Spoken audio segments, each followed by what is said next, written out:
For her. For Star. I'd had to be strong because she'd needed me. That was then. "Madam, is there something you need?" A cloud of musky perfume descended from above me. I looked up and saw the stewardess leaning over me. No thanks."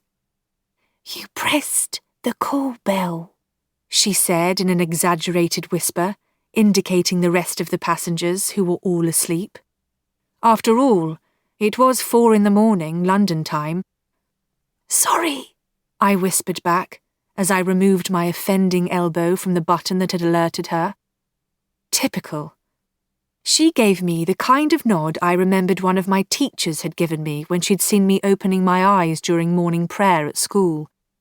Then, with a rustle of silk, the stewardess disappeared back to her lair.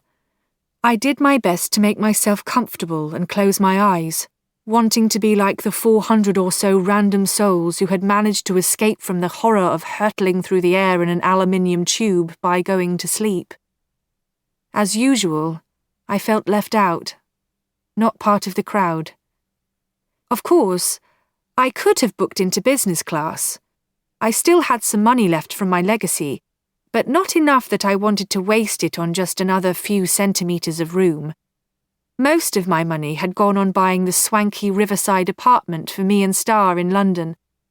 I'd thought that a proper home was what she'd wanted, that it would make her happy, but it so hadn't.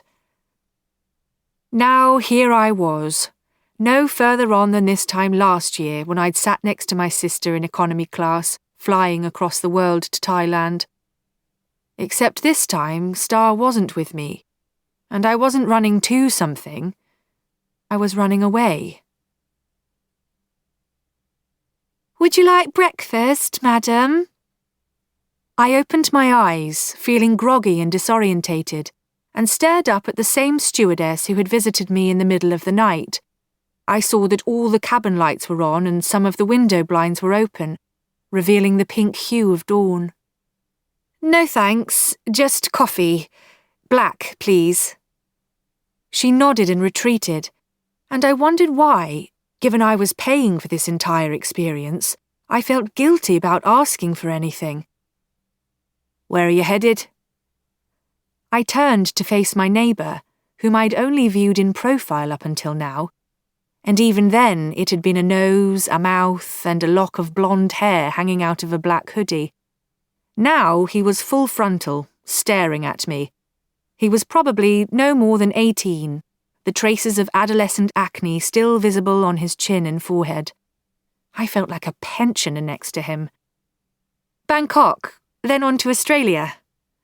"Cool," he commented as he tucked into his prison-issue tray of inedible scrambled eggs, over-fried bacon, and a long pink thing that was masquerading as a sausage.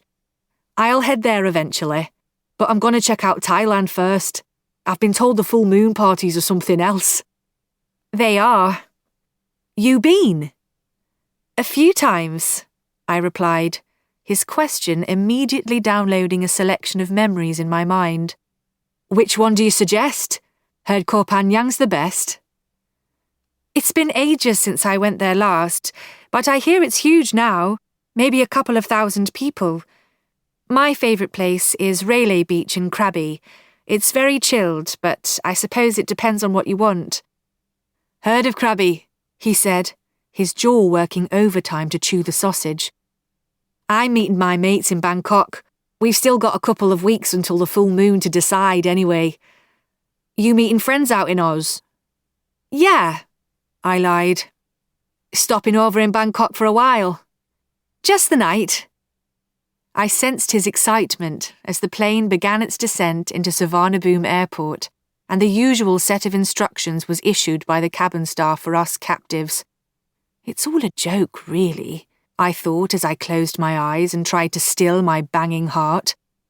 If the plane crashed, we would all die instantly, whether or not my tray table was in the upright position.